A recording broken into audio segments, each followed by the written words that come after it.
Batıyorsunuz ama kamikaze dalışı yapmışsınız. Şu anda nereye çakacağınız belli değil. Bizim için hayat güzel.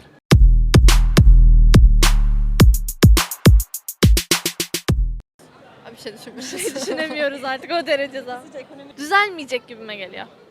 Siyasete pek girmek istemiyorum ama en baştaki değişmeli. Evet, öğrenciyiz ve geçinemiyoruz. Hayır değil tabii. Yani Bunu- dolar artıyor, asgari ücret de artıyor ama bir işe yaramaz ki yani dolar arttıktan sonra. Dolar olmuş 17 lira. Yok, geçinemiyoruz. Asgari ücret mi? Asgari ücreti en az 5 milyar yapılması lazım ya 5 bin lira yapması. Yine yetmez çünkü ekonomik olarak bir istikrar sağlanması lazım. Aksi takdirde 5 bin lira olsa 7 bin lira da olsa geçim olmaz. Ekonomi düzelir, yani düzelmesi için piyasa ekonomisi uygulanacaksa uygulanacak. Piyasada her şey serbest olacak. Devlet sadece onları denetleyecek. Yani kontrol altına alacak. Herkes arz talebe göre alımını satımını yapacak. Sadece devlet vergisini almaya çalışacak. Piyasaya müdahale etmeyecek. Doları serbest bırakacak. Faizi serbest bırakacak. Müdahaleci olmayacak. Merkez Bankaya müdahale etmeyecek. Piyasaya müdahale etmeyecek. Dolara müdahale etmeyecek. Piyasayı kendi kendine bırakırsa düzelir. Sıkıntı olmaz. Doların artması mantıklıdır çünkü enflasyon denen bir olgu var. Türkiye'nin enflasyon verileri her ne kadar resmi olarak %21 gösterilse de gayri resmi olarak %57. %57 piyasa iktisatçıları %50 diyorsa, yani uluslararası kuruluşlar iktisadi bunu %50 diyorsa nihayetinde piyasada ona göre kendini ayarlar. Aslında doların yükselmesi diye bir şey yoktur. Türk paranın değer kaybetmesi söz konusu. Türk parası değer kaybederse alım gücümüz düşer. Alım gücümüzün düşmesi direkt bireye, topluma yansıyor. Bu da normaldir. Devlet eğer kendini piyasaya müdahale etmezse, piyasa koşullarını müdahale edilmez, rayına oturur. Ama önümüzdeki birkaç ay çok sıkıntılı geçecek. Sanırım Mart, Nisan ayına kadar çok ciddi sıkıntılar yaşayacağız. Önü açıktır. Yani Türk parası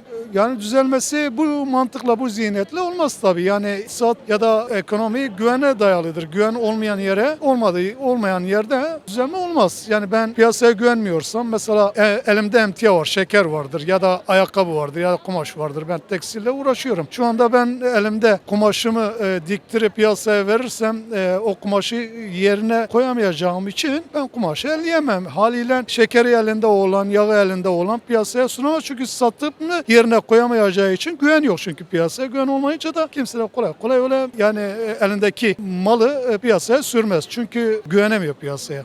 Yani böyle bu güven ortamı oluşmadığı sürece de hiç kimse doğru dürüst piyasada alım satım yapamaz. Haliyle bekleyecek yani. Yani önümüzdeki 3-4 ay, özellikle Nisan ayının sonrasını bekleyecek. Zaten Mayıs'ta da doğal dünyada, Türkiye'mizde de bazı sektörler normale dönünce, ama Mayıs ayına kadar kim öle kim kalar. Çok zor yani. Bu kimse bilmiyor yani.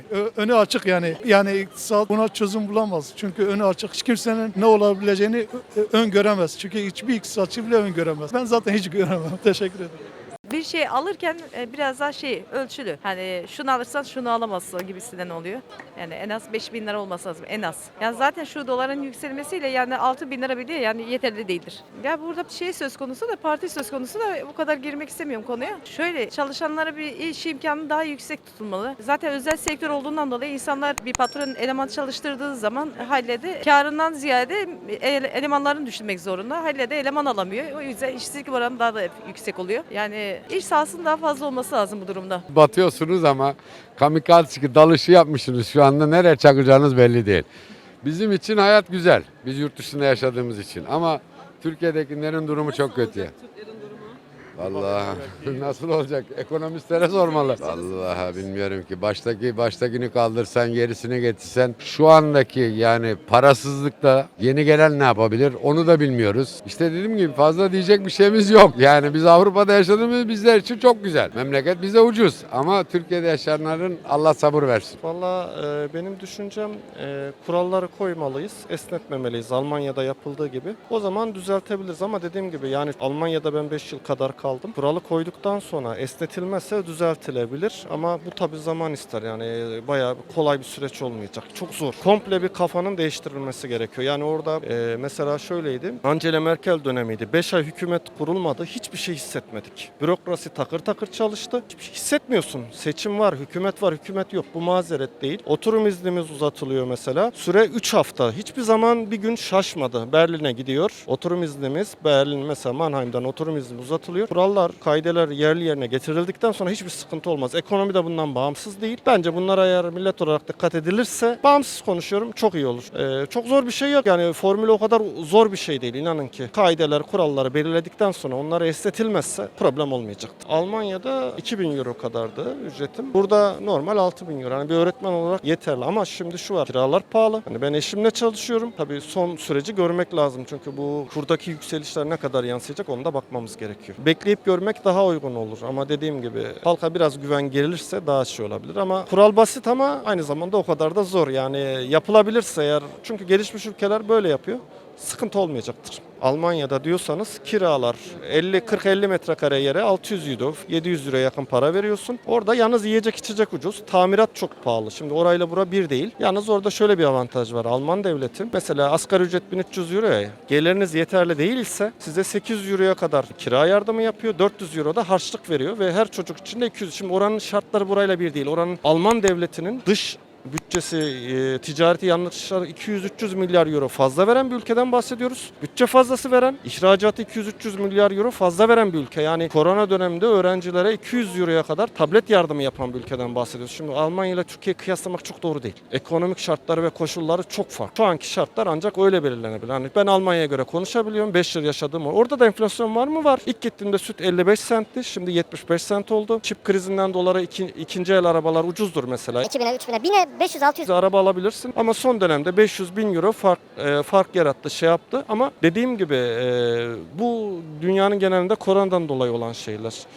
Tek gördüğüm fark şu: çok kurallılar, çok prensipliler ve esneme yok, kişisellik yok, duygusallık yok. Ama işler düzgün yürüyor. Yani alınganlık yapmıyorsun. Alıştıktan sonra çok rahat. Otoriteyle alakalı değil. Çocukluktan itibaren, bunlar o anaokuluna gittikten itibaren ona göre yetiştiriyorlar. Yani mesela kaldırım yapılıyor. 15 gün o kaldırımın altını yaptılar. Sertleştirdiler. Çakıl taşı koydular. Sertleştirdiler. Çakıl taşı koydular. Sizi temin ederim, o kaldırımlar çökmüyor. Bizde nasıl yapılıyor? Yapılıyor. Toprak sertleştirilmiyor. Yağmur yağıyor. 2-3 yıl sonra çöküyor. Yani çok sabırlılar, çok prensipli, çok kurallar. Yani ilk gittiğinizde insan biraz yani çıldırtan bir kural var ama bir kere oluşturduktan sonra çok rahat ediyorsunuz. Ya sokağa çıkıyorsunuz. Sizi görünce bisikletli duruyor ya. Böyle bir şey görmedim ya. Araba duruyor. Kural. Ehliyet alırken kurala bakıyor. Işık ihlali. Yaya gelince duruyor mu? Adam senin şoförlüğüne ilgilenmiyor. Kurallara uyuyor musun, uymuyor musun? Ona bakıyor. Yani alıştım ya, sokağa çıkıyorum. O bisikletli bile bana yol veriyor. Yani çok hoş bir şey. İnanır mısınız? Gördüğüm en büyük eksikliğimiz bu. Ama yani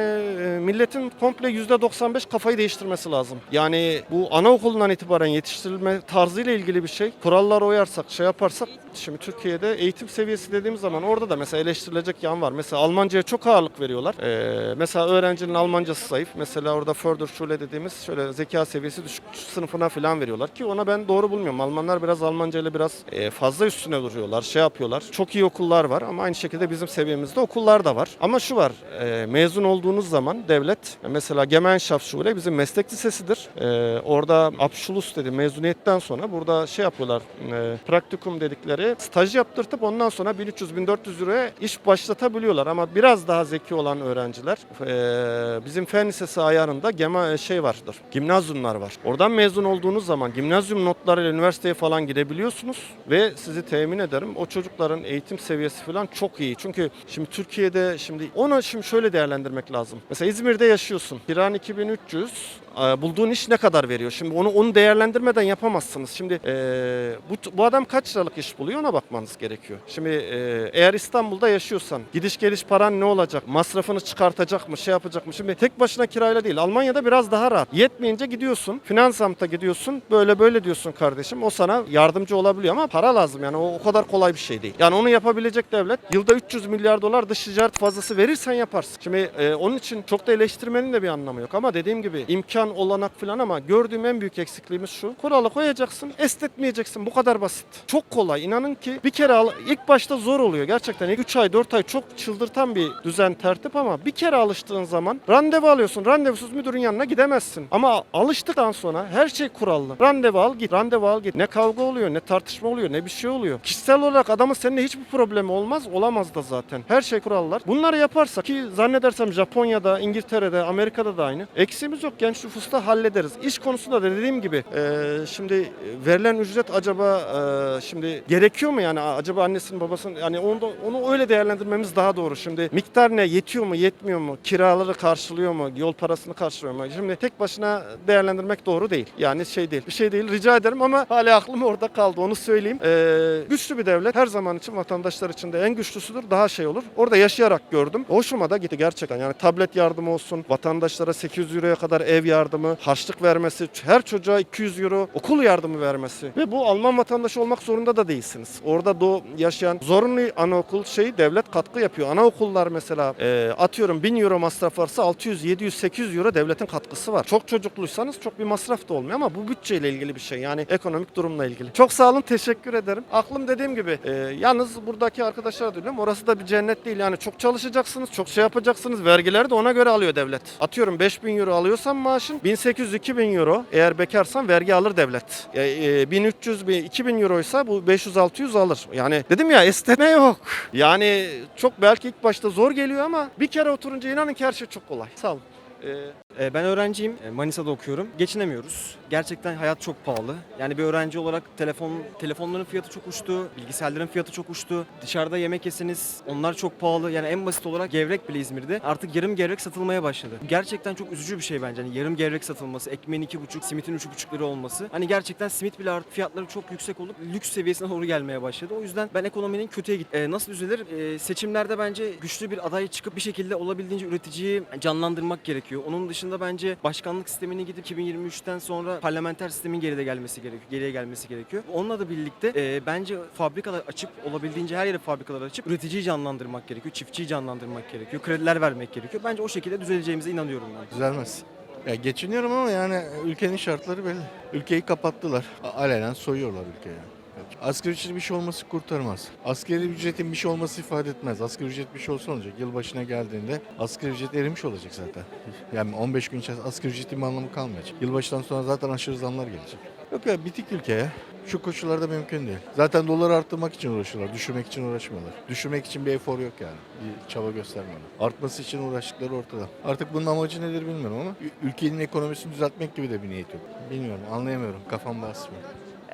Zor geçiniyoruz. Biz burada ilk turistik geldik. Sonra İranlıyız. Burada şimdi yaşıyoruz. Vatandaş olmuşuz. Ama biraz zor geçiniyor. Yeni böyle olmuş yani. Valla İran daha zordu ama şimdi çok fark etmiyor yani. Aynı oluyor. Aynı değil ama çok yakınlaşmış. Benim işim değil yani ben çok bu yüzden anlamım yok ama gerçekten bir çözme lazım yani. Çok zor geçiyor bize.